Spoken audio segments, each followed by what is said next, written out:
Hello,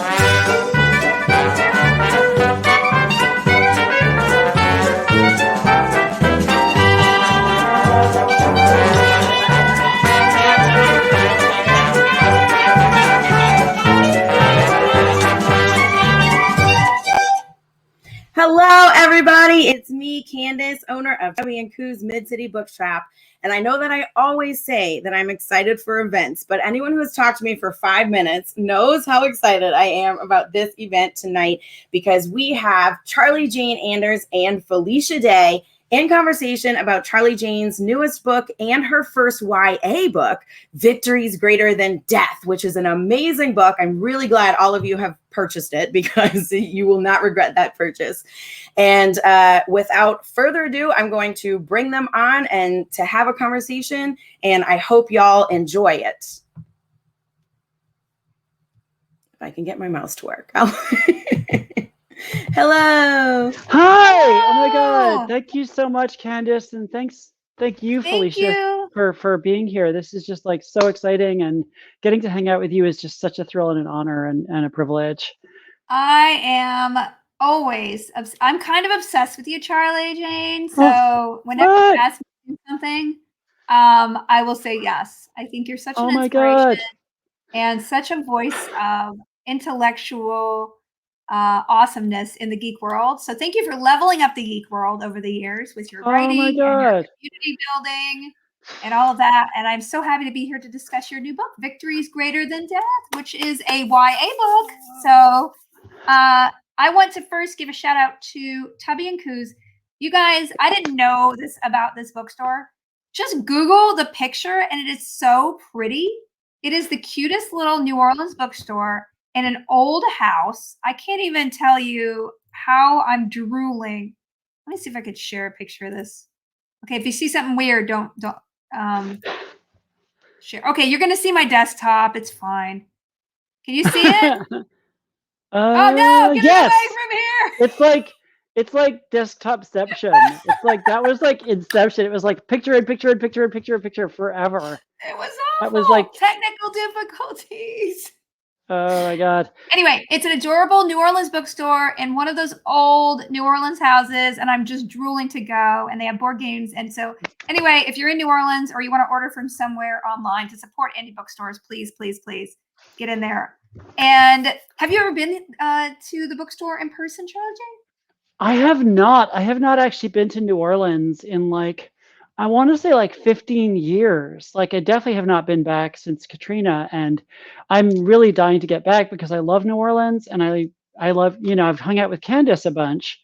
Candace was on the Joko cruise when I was on the Joko cruise. So we hung out on a boat with all the cool nerds, and Candace was honestly one of the coolest nerds on the boat. So it was it was really lovely that we got to that I got to hang out with them so much.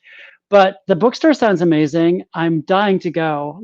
In general, the first thing I want to do when I'm able to travel again is just go to all the bookstores, all of them. I'm so excited. Now, what number? Okay, so your new book just came out last week. So I know it's been a buzz everywhere, and I know everyone's going to love it. It's so good. How are you feeling? You've done how many book tours? 2 or 3 already? That's a real, for all my books ever? Yeah. In person, 3 or 4 or what?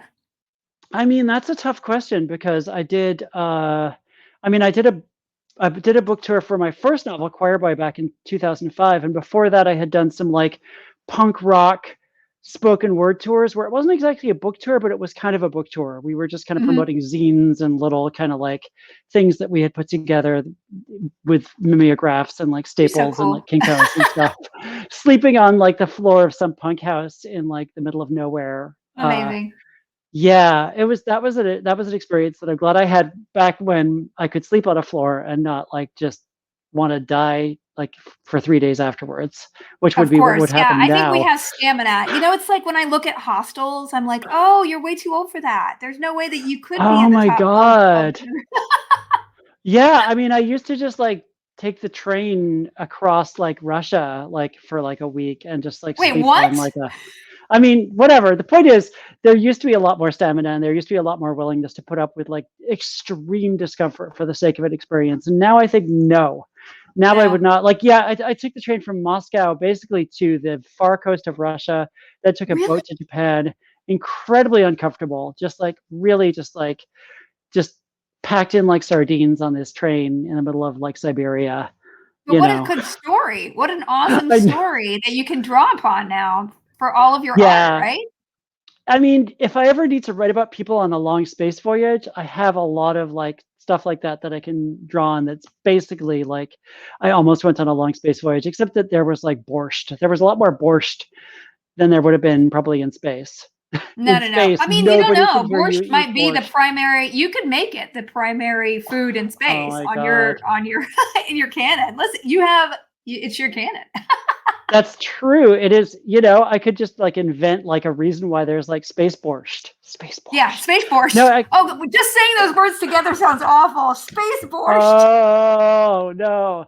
Yeah, I don't think that would go over well, especially in zero gravity. Borscht in zero gravity would be terrible. But actually it's funny because like I hadn't thought about the Russia train voyage for a long time, but then the other day I was talking to a friend who's like 13, 14 years old who has had a falling out with one of their friends.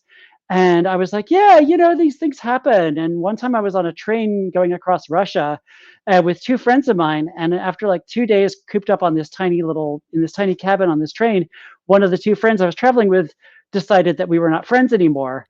And that got really awkward after like we had another 4 or 5 days on this like train in this tiny cabin. And this person was sitting there like writing about me and my other friend in What? her journal and like leaving it out for us to read, whatever. So it was like That's really that's the most uncomfortable. passive aggressive thing I've ever heard in my life. That is literally the height of passive aggression. It was a thing. Like, choose your traveling companions carefully is what I would say, especially No, for on sure. like I a had the long haul opportunity like that. to do Amazing Race. They wanted me to do Amazing Race, and I was just like, I was actually pregnant at the time, so Whoa. I couldn't do it. But I was like, who would I actually travel with? And they wanted me to do with my brother, and I was like, I took my brother to Paris one time, and there's no way that I could travel with him.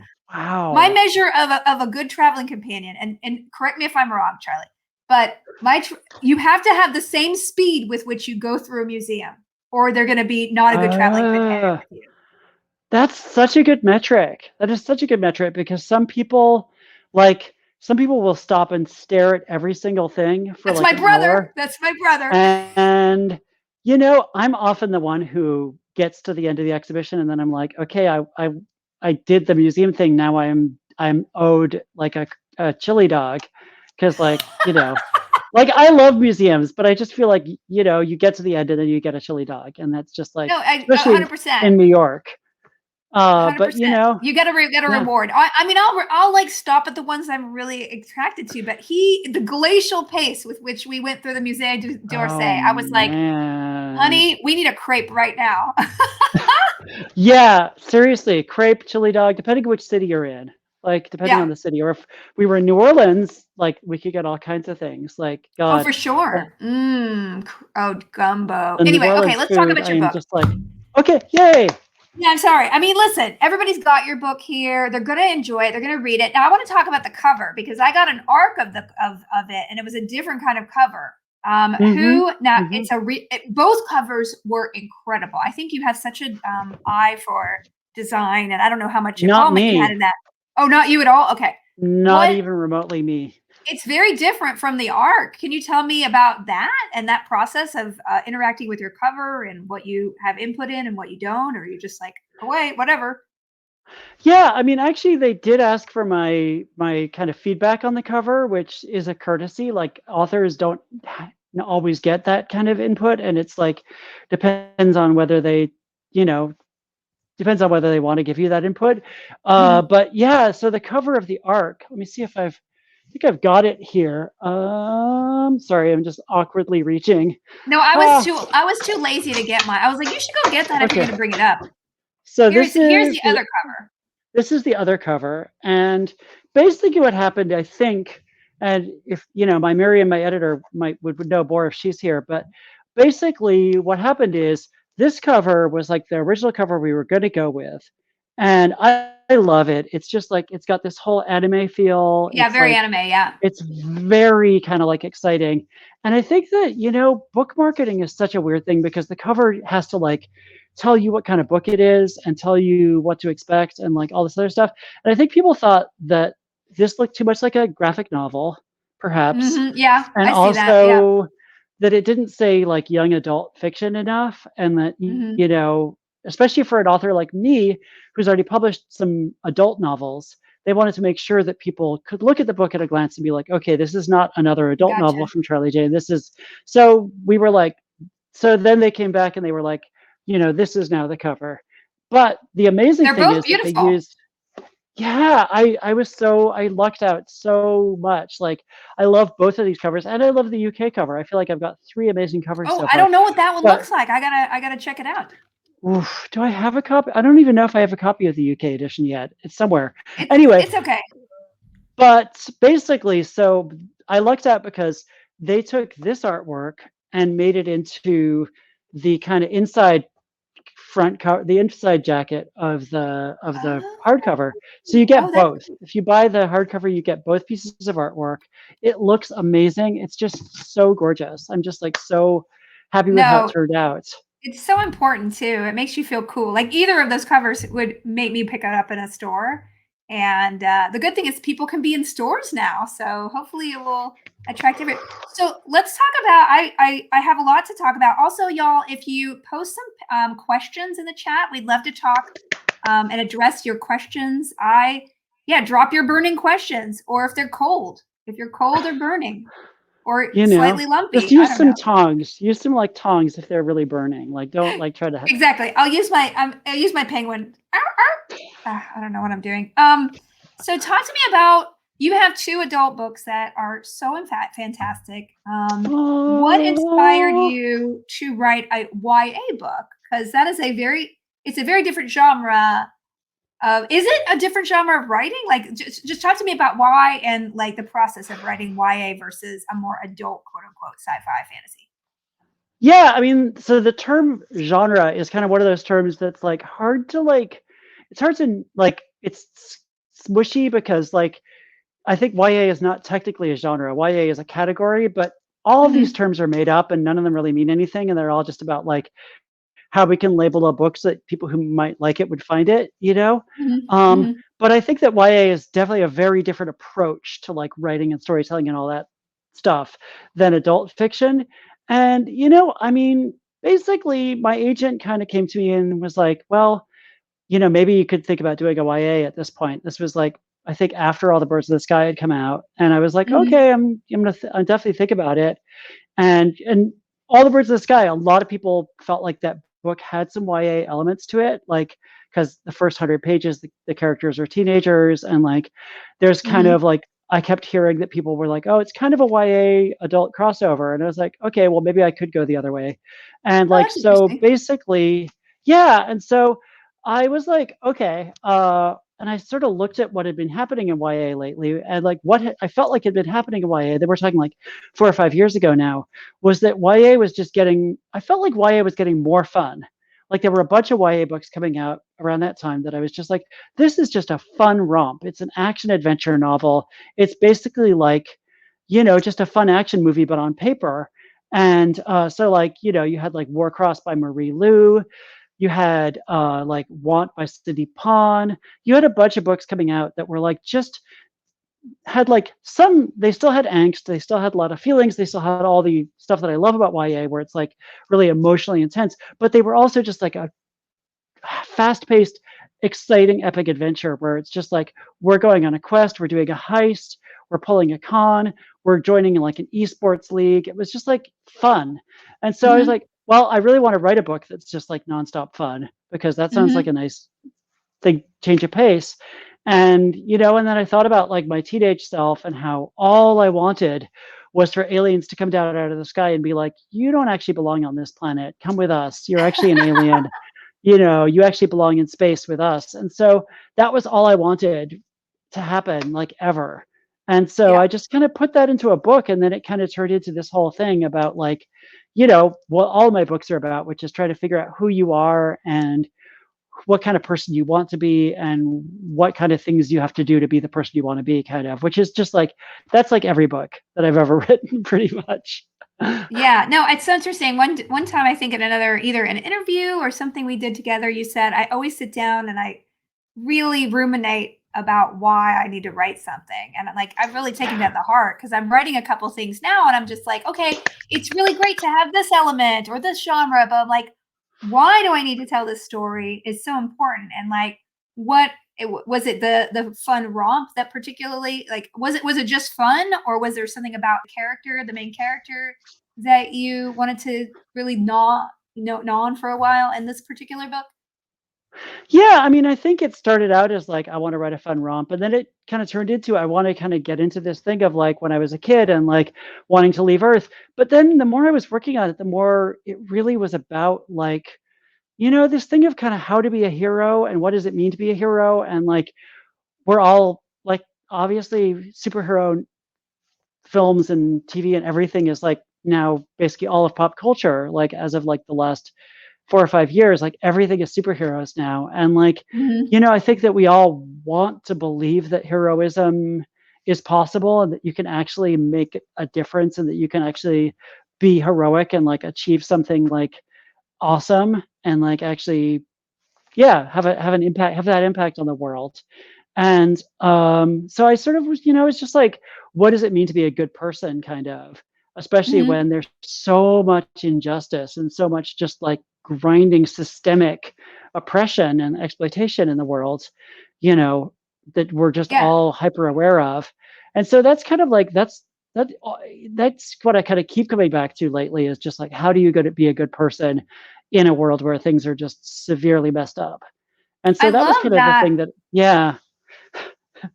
Sorry, go I on. just Yeah. love, I also, I mean, that's really, I mean, there are a lot, I read a lot, and you always kind of come out of a book with sort of the tone and the vibe. Like, I'm a very sensory person. So it's very much like, what do I take away from a book? And like, if I go and read a Neil Asher book, it's just like, oh, everyone's crap. The world is, there's certain people I'm like, oh, that was great. That was very dystopian. Like, this, people are Mhm. awful. Like, there's no hope. And then this one, you're right. Like, I sense that goodness. I love the fact that you have this great ensemble of characters that have such a diverse background. And at the same time, it is a question of how can I be the best person I am? And it has this, very positive look on genre, where now genre is, it's cool to be like edgy and kind of hate each other and have that sort of, I was on The Magicians, like have that tonality, but it's really nice to be going back to a more optimistic point of view. And that's what I love about this book. And it almost harkens back to like the early days of, when genre really was breaking out with Buffy and all these, more utopian kind of fantasies. And so is that because you love that type of content and we need to get back to, or is it just like we're ready to be optimistic and positive versus like edgy and brutal again? Yeah, I've a little bit burned out on edgy and brutal the last like couple of years, mostly just because real life has been so brutal. Like we've been living through Yeah. a really, like, it's just hard to, if you even listed all the horrifying things that we've been kind of grappling with the last couple of years, we would be Yeah. here all day and we'd be weeping basically. And so it's like, I feel like we do need stories that kind of make us believe that it's possible to make a difference and that, are kind of like nurturing and like kind of celebrating community and celebrating like chosen family, which is a thing that I've talked about a lot in relation to Victories Greater Than Death. And I was definitely being influenced by like stuff like Becky Chambers, who writes these like just really like sweet stories about people who being there for each other, and like stuff like Steven Universe and like, the Yeah. She-Ra animated series that came out recently, and just like all of that stuff. And, I think that we have had a lot of like dystopian bleak stuff. And like, I obviously, The City in the Middle of the Night was a little bit more dystopian and bleak than some of my other stuff. So I Mhm. just wanted to kind of like go in a little bit more of a hopeful direction, because and I was working on this all through like 2017 and onward. So it was like Mhm. something where I was like very consciously thinking about like, what do I need to hear right now about like the possibility of doing the right thing and stuff. Yeah.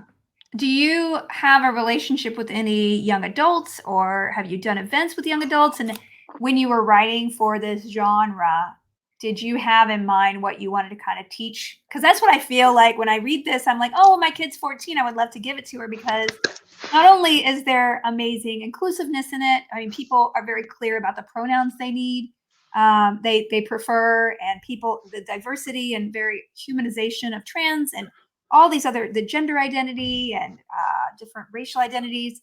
It's very much like things I'm like, oh, this is a great philosophy of life that is being embodied in this book, that I think is important for young people to see and demonstrate in being demonstrated. Was that kind of in your conscious in your mind? And do you have a connection to certain YA people, or is this just your approach to talking to young adults about the life? I've loved life. Yeah, I mean, I do have some people in that demographic in my life. Like I have some relatives and also some close, like some children of close friends who I spend time with, like the person I mentioned like earlier, who I was talking to about like what it's like to having a falling out with your friend, because they were kind of experiencing that.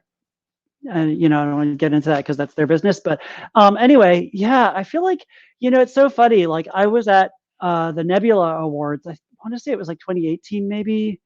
Might have been 2019. I can't remember. Whatever. I was at the Nebula Awards, and they had a panel about young adult fiction where the entire panel was people in their teens, except I think one of the panelists was had just turned 20. But it was basically the YA audience, like the target audience, talking about what they want from YA, which, usually when there's a YA panel, it's YA authors or librarians or like older, like adults talking about what they think YA should be. And so it was worth its weight in gold to listen to actual teens talk about YA and, the stuff that they talked about in terms of how they want queerness to be represented, in terms of like the way that they want, like when there's like extreme violence or murder, like just dealing with the gravity of it and not just like taking it as like, oh yeah, we murdered a bunch of people. Oh yeah, that's normal.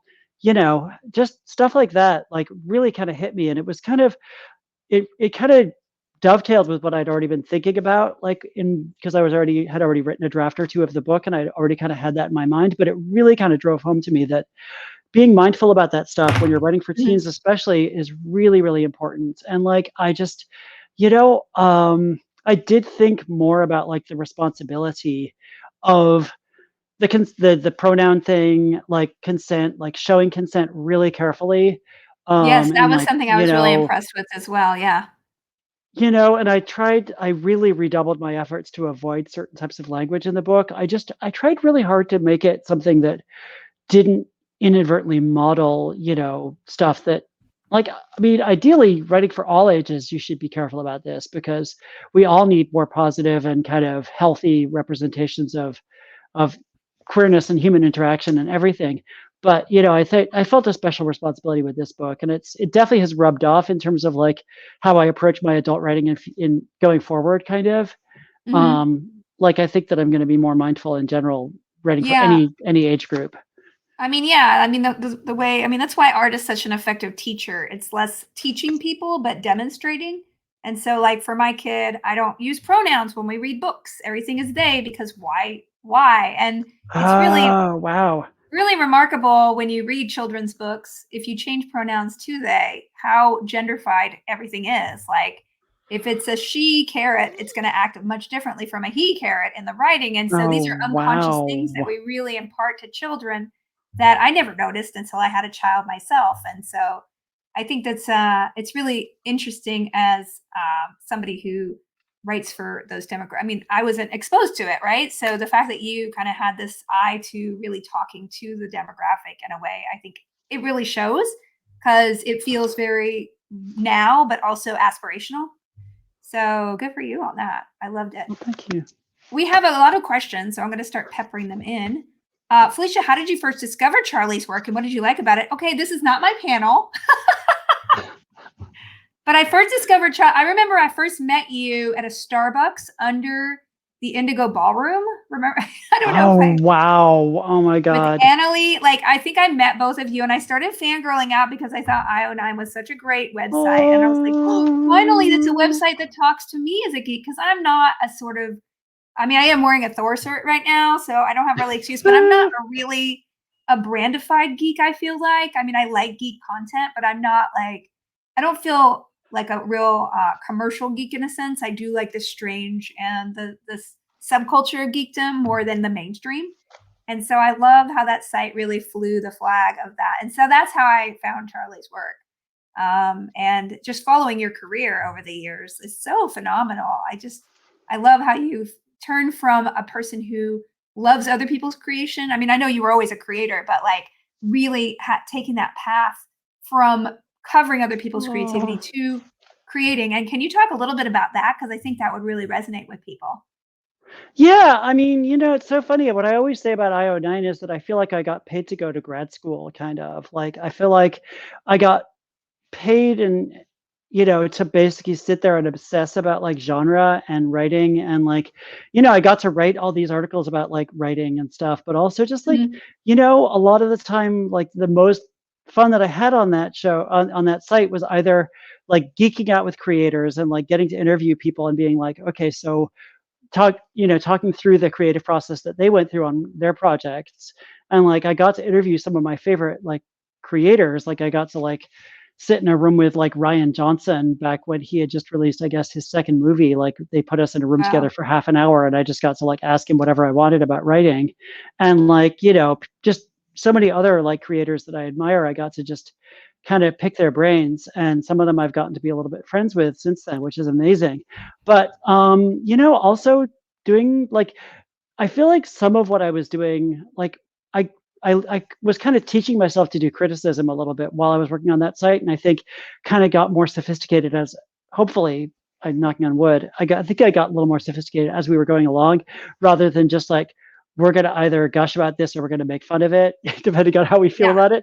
Like, there was more like, what is this trying to achieve, and is it achieving its goals? And like, what, and especially like, part of what I started to do, and this is turning into a long-winded answer, but when I was reviewing a movie or a TV show that I knew no matter what I said in my review, people were going to watch it, even if I was like, don't watch this, people would still watch it. I was like, okay, well, rather than approaching it from the point of view of should I watch it or should I not watch it, what are things that I thought about while I was watching this that might be helpful to other people to have in their minds as they're watching it? And like, just what are things that this kind of brought up for me that are interesting things to kind of be noodling on if you're watching it after you read my review.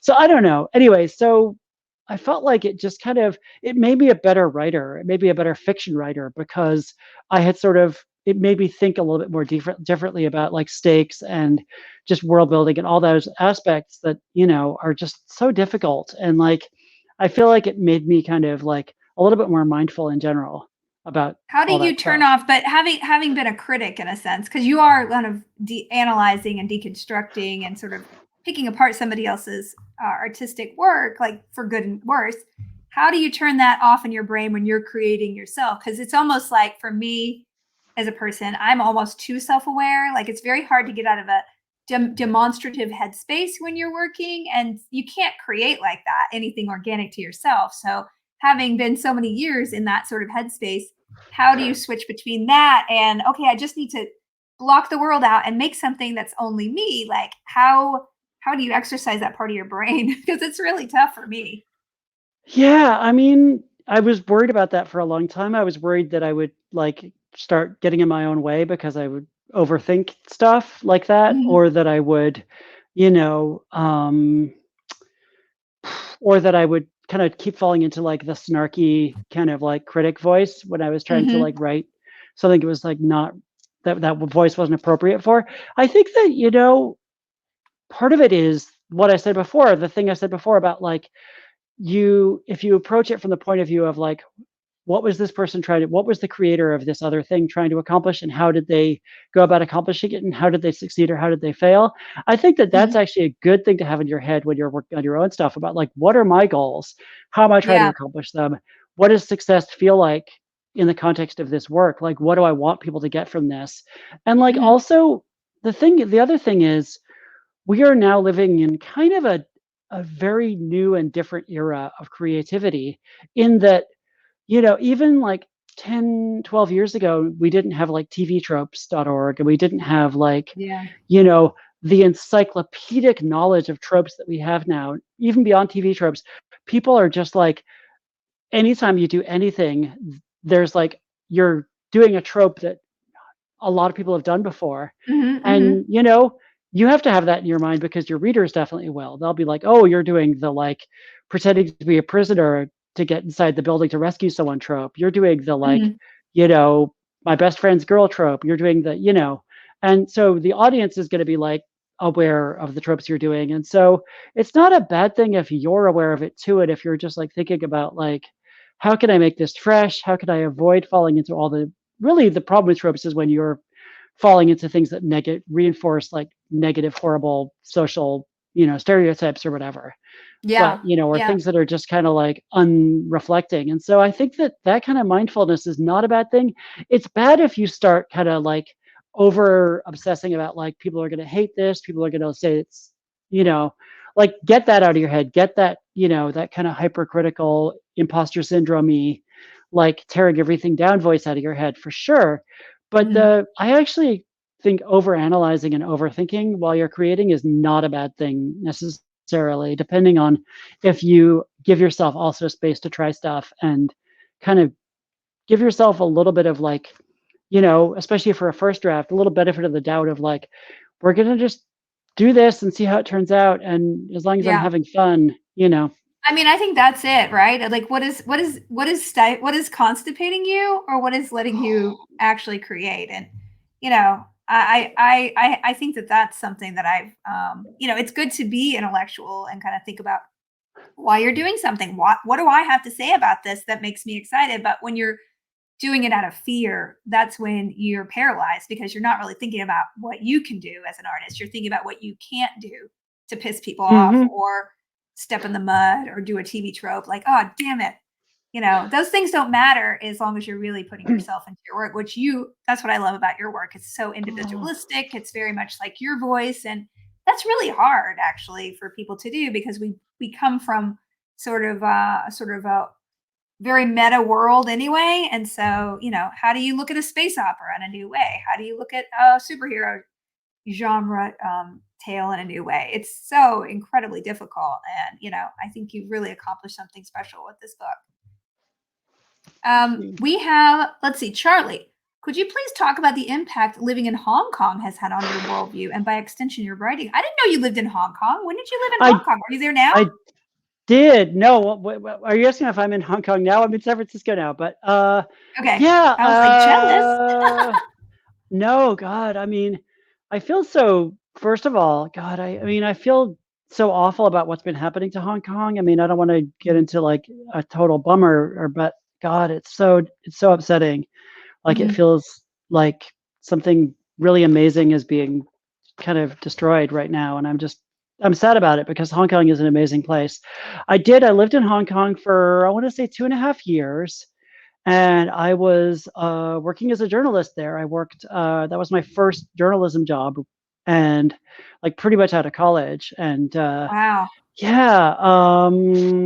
So I mean, the thing about living in Hong Kong, generally, like living overseas and especially working in another country, it just gives you kind of like, I don't know, it gives you a different perspective, I think. Mhm. And, the thing that was really good about living in Hong Kong and being a journalist in Hong Kong was just looking for stories everywhere and looking for like things and like making like getting to know people who like finding like cultivating people who could help you to find interesting stories and like getting outside of your comfort zone and not just like hanging out with your three friends from the United States or from wherever, like Yeah. hey, making friends who are like locals, making friends who are from like maybe a social circle that you wouldn't necessarily normally hang out in otherwise. That was really good. I think that, in general, the more experiences of culture shock you can have, especially when you're younger, and the more experiences of kind of being in a culture where your perspective is not necessarily like the center of everything is Yeah. really, really helpful. And like, I actually lived in Asia like on and off for I want to say like 3 or 4 years because I lived in Beijing for a Wow. while and I lived in Japan for a while. And, I used to be fluent in Mandarin and to some extent in Japanese. And I feel like that kind of, just kind of getting to know other cultures is just has huge benefits when it comes to like writing stories about like someone traveling to another planet, even though I don't want to say that like another culture here on Earth is the same as like an alien culture, like from another world. But the experience of being, an outsider or being a visitor from like, in a context that's really unfamiliar is actually, I think, somewhat universal. And I think that you can actually get a lot out of that. Yeah. And, it was just, I don't know, I loved Hong Kong so much. I mean, I love present tense Hong Kong so much. I got to go back there a few years ago, and it was so great to go around to all my old haunts. It's such an amazing city, and it's such a cosmopolitan city, like with people from all over Asia and really all over the world living there. Yeah, my Um, friend, I think my friend Gavin Stenhouse, who's now on Kung Fu, he's like the male lead on Kung Fu. He lived there oh, for, oh wow, oh yeah. my God, And it's just like, yeah. and every time he tells me he told me a story about that, it just is, it's so appealing. Like my dream is to live in another country one day, and like but I have a baby now, so I'm like, when do I tow her over there and put her in another language? But I'm like, I'm gonna do it because I've talked to a lot of people who've done that even growing up, and they were like, it was really hard, but it was like such an amazing experience because yeah, you're right. Especially if you grew up in this country, we have sort of this sort of insular self-centeredness that our way is the only way, and like we Hmm. if they were only like us, they'd be better. And like I think it would behoove every single person in this country to at least travel, and see how, that other people do live and they're perfectly happy the way they're living, and they have awesome countries. And yeah, so I think that exposure is particularly important, especially if you're a writer, but just as a person in general. We have a couple of questions. What does YA really mean?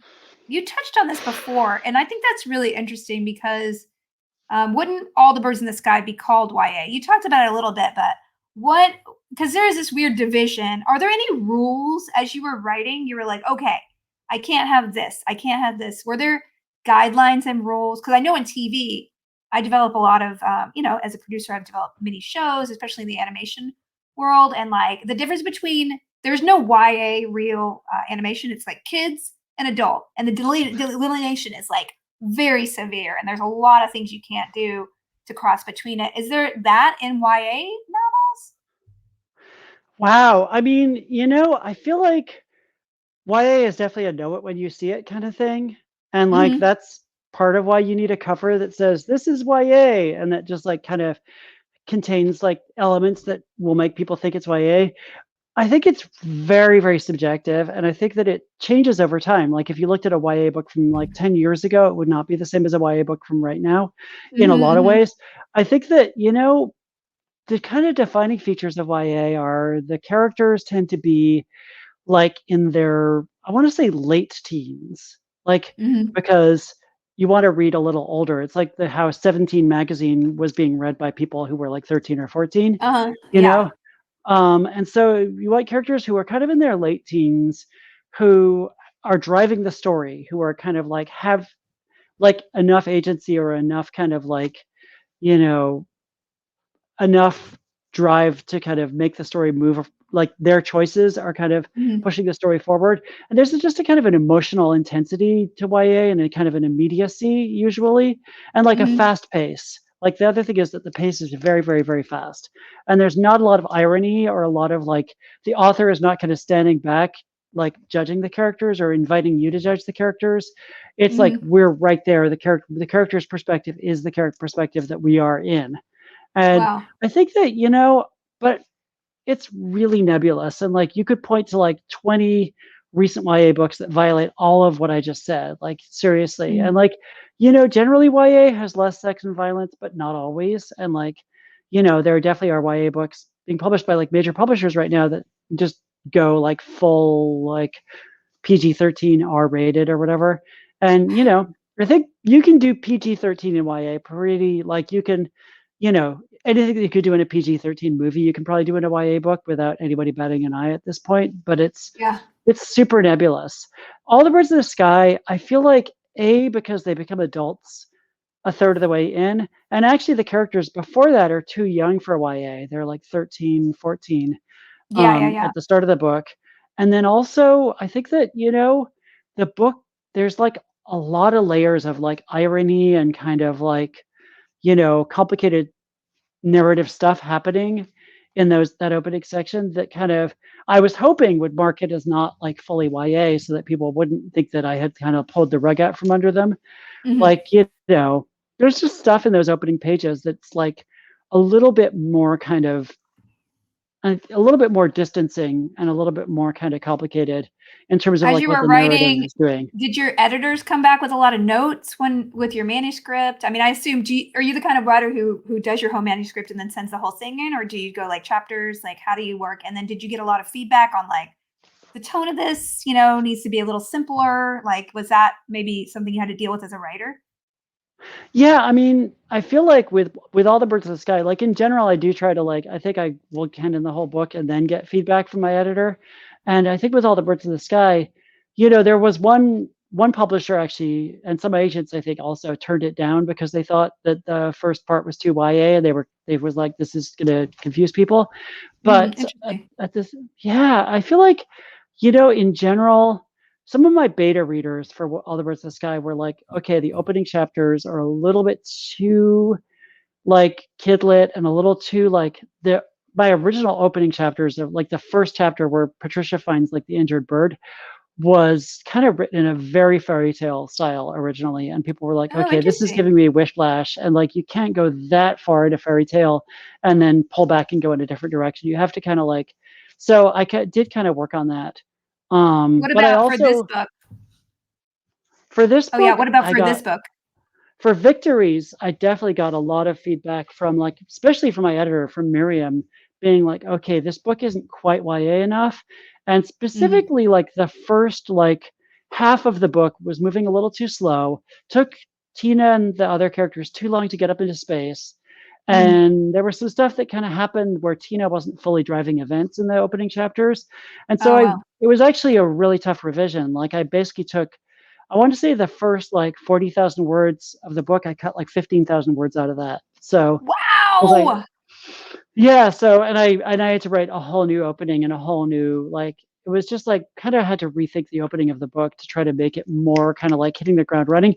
Originally, like the first version I handed in, Tina finds out that she's an alien at the start of the book. And like, she's kind of grappling with that. And it was like, my editor was like, no, she should know before the book starts that she's an alien. I actually love that because I've been working on, I've been thinking about other genre content I can write. And like every single time I come up with an idea, I'm like, how do I avoid the scene where they're like, I'm special? Like, it's so irritating. I hate it so much. And I'm like, it's almost necessary, but like, how do you get around it? And I really love the fact that you got in there and you got around it. And she discovers so much about herself, but it's like you tiptoed around the trope, and I was like, damn, she did that. It was so good, Yeah, I mean, that's all Miriam. Miriam is a genius. She's an incredible editor, and I hope she's watching this, but if not, she's already heard me say this like 100 times. But yeah, no, she was so right about that. And I feel like it works so much better without that. Like, yeah. But the sad part is, here's the thing, as a viewer, I love those scenes. This is the problem with genre content, like I love watching that scene, like, well, I'm a fairy princess or I'm a clone, like whatever it is, like you're just so like, you want to be transported in the world like that, but yet we've seen it so many times. Like it is sad as a creator that, it feels so hackneyed to put something down that is in every single trope of it, and yet there's reasons why we like it, right? And it's so hard to balance out, like, how do I keep what I like as a reader, but like feels not so fresh on the page? I don't know. Do you grapple with that at all? For sure. And I think, this is the thing. Like, again, I said, we're living in this unprecedented time where there's like TV tropes and everything. And I think people are a little jaded, and like, we don't necessarily want characters to, like, in general, like as a general rule, as readers, we don't want the characters to have realistic reactions to things that happen, because we've seen like a bug-eyed, giant monster with 5 mouths show up and try to eat people 100 million times. And we're like, okay, yep, it's a monster. Sure. Yeah, whatever. But if in real life, if that happened, you probably would be like, what the mouths and and you just be like in like a fetal position for like a year. And like, you don't want to, but as a reader, you don't want to sit through the characters having like that reaction, because you're like, okay, yeah, we get it. It's a monster. We've seen this before. Just get to the exciting part. And so you have to kind of you have to find a way to kind of give the realistic, a somewhat realistic response to things without kind of making people feel like, oh gosh, we're going to just like, now the story's grinding to a halt while we do realism. Woo. And there's definitely ways around that. And I think that, you can point at any number of books that have found ways around that, but it is a challenge for sure. It's a challenge. I mean, but also it kind of encourages you, like, okay, if it's realistic, whose reality are we talking, right? And the more you have a really great character, the different ways they're going to react, and that will make it feel fresh. Because if the character is somebody you haven't seen before, like I said, you have so much diversity in your cast, and it doesn't feel forced. It just feels like they're just there. They're all there. They're friends. It doesn't matter what their backgrounds are. Yes, it's a lot more diverse and pointed out that it's diverse, but it actually gives you so much more to explore and more to discover. Like, was that your initial, when you were drawing up your characters, like, was that something that was really important to you? I mean, I felt like, especially like once I had this thing of like, we're recruiting, like, so spoiler alert, minor spoiler. So Tina and her best friend Rachel go into space, and then we recruit some other kids from Earth to join the crew of the ship because they're so short-handed on the ship. Mm-hmm. And it's like, okay, we're recruiting the smartest kids on Earth. And at that point, it was like, okay, the smartest kids on Earth can't all come from the United States. That's just not going to happen. And they can't all be like, it wouldn't make sense. And like, it would just be weird. And so I was like, okay, so, in general, it was really important to me to have a really diverse cast because of like who gets to save the world and all of that. But also I wanted these kids to be kind of each interesting in their own right. And like, originally I was like, well, maybe Tina just goes into space with like a group of kids from her own high school. And that was like the easy kind of path. That was like the, okay, we're just going to do that. We're going to have like her high school classmates going, like, there's going to be the jock and the theater kid and we're going to have like, hopefully they wouldn't have just been like stock characters like that, but there might've been a little bit of that. And like, maybe one of them would have been a bully that Tina used to fight with. And like, now they have to deal with each other in space. And it bored me so much to have these kids all just be like along for the ride and like, just be like, they're there because they were at Tina's school and they just randomly got scooped up along with Tina. It just bored me and it just didn't seem as interesting. And so I was like, okay, I want kids who all have their own reason for leaving home. Like one of them, Wang Yiwei, that is like, he was dumped by his girlfriend. And then he was like, well, I guess I'm going to space now because like my girlfriend just dumped me. And so just like give them like a thing that happened that was like, oh, I'm out of here now because of things that happened to me back home. So they have like stuff going on that's their own kind of stuff that they're dealing with. And that just felt like more interesting. And so, and then having them come from all over the world just felt like a bonus. And also, one more thing really quickly, I think that, one of the things I've been obsessing about is like when you meet aliens, especially if they're humanoid, especially if they look kind of human adjacent, it's very easy for those aliens to start kind of seeming like different ethnic groups on Earth. Like if you're not careful, I mean, there's some great articles on orcs as substitutes for marginalized. Like it's very interesting because it's like, that's what I hate about all fantasy novels. It's like, all right, all the orcs don't have to act like one thing and live in the same part of town. Like it's just ridiculous, It's sort of this, if you really analyze fantasy, civilizations, it's like super racist, super classist, super, all these things that you would not want to, you would never represent reality like that, or even a more reality-based fantasy. But we get away with it, or people get away with it in a fantasy world because the differences define them, which is not good fiction to me. Yeah, and exactly. And so I thought like one antidote, and this goes back to the original Star Trek to some extent, but one antidote against, being like, well, these aliens are the Asians. These aliens are like, is to have as much representation of actual Earth, different identities from Earth as you can possibly have among the human characters, so that you have like an actual, person from Brazil, so you don't have like, you can't, it's harder to just be like, well, these aliens are clearly supposed to be this group. Yeah, the Okay. Brazilian, that character is so interesting to me. I mean, the love story, well, not the love story, but like the background of some of the characters. I don't want to get any spoilers or not, but did you have firsthand, because you have characters from all around the world? Are those all places that you've lived? Because they felt very real in their backgrounds and very like, oh wow, yeah, they felt very grounded in reality, and it felt like you had a kind of personal investment in it. Is that true, or you're like, okay, this would be a cool place to have this character? You just did good research. Yeah, so it's funny, like, so all the human characters in the book are from places that I've like either lived or visited or spent some time and have like a lot of friends from. But Elsa, the character from Brazil, was kind of the one exception, and that was the most challenging. I've never been to, South or Central America at all. Wow. Yeah, it's a huge gap in my experience.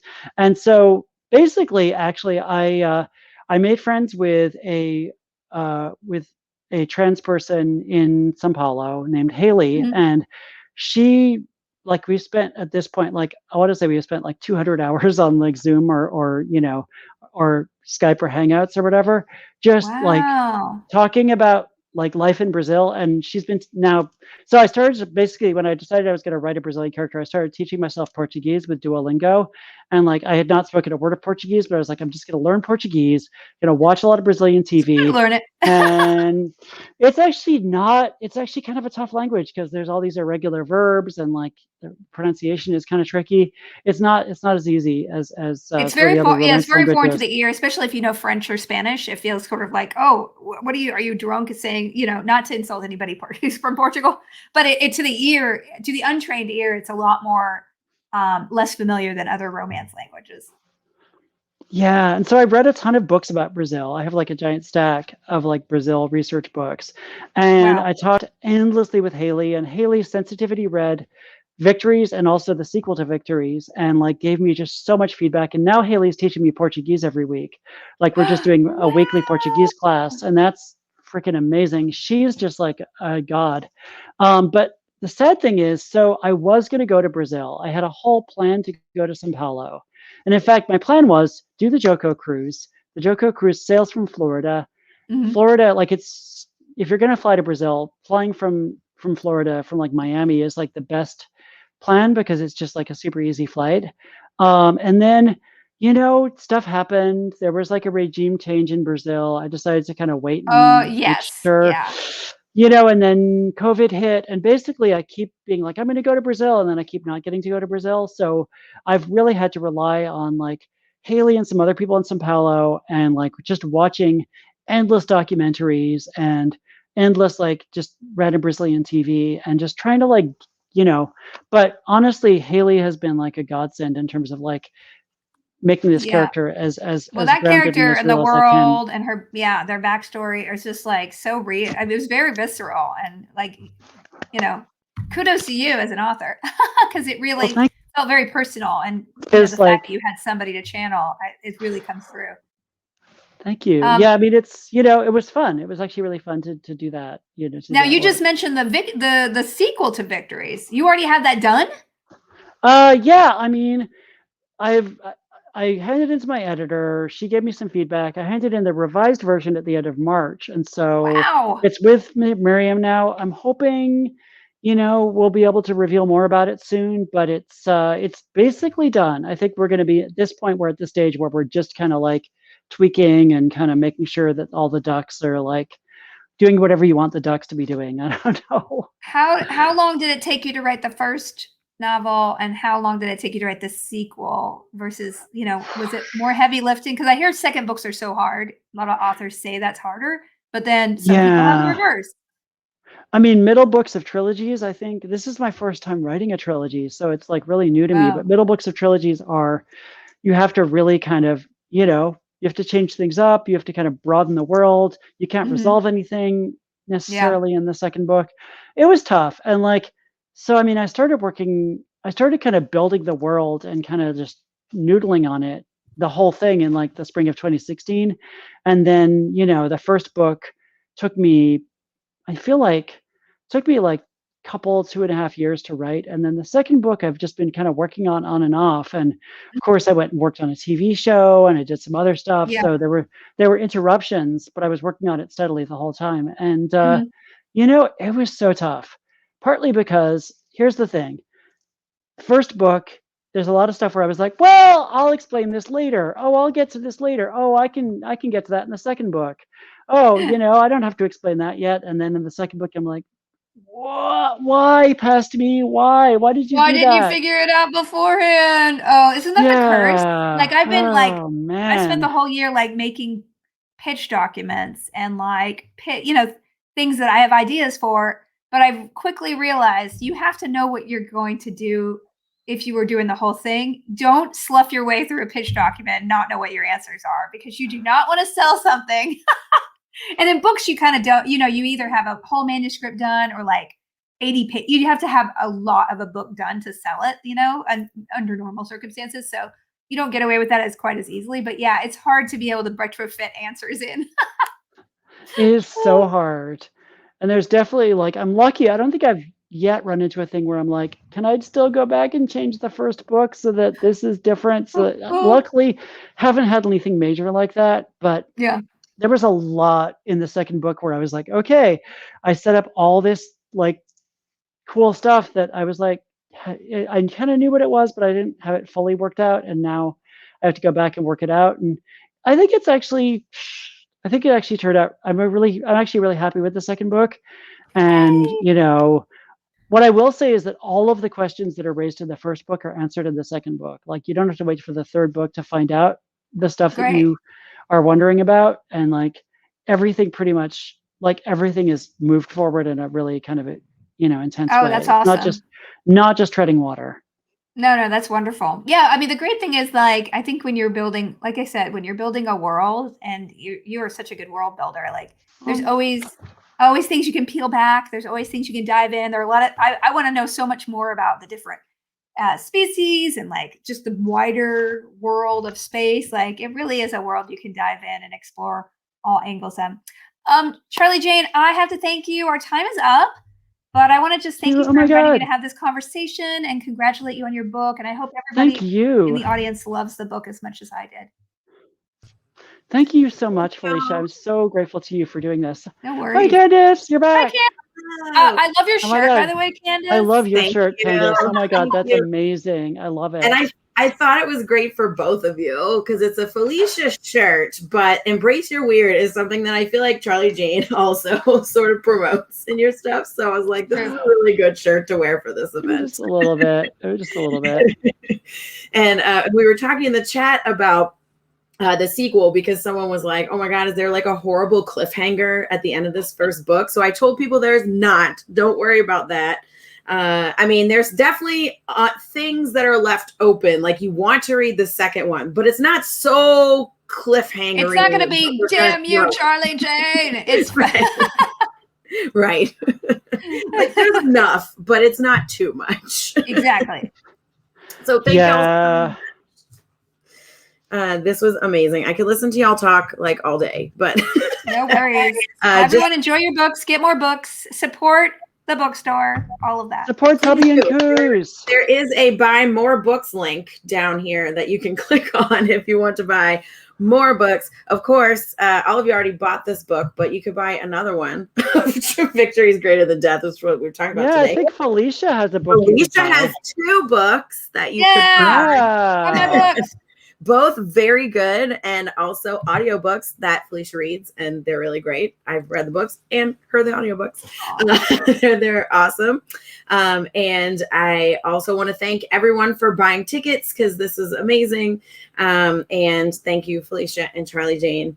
And I hope everyone has a good evening. All right. Bye, everybody. Thanks for joining us. Bye.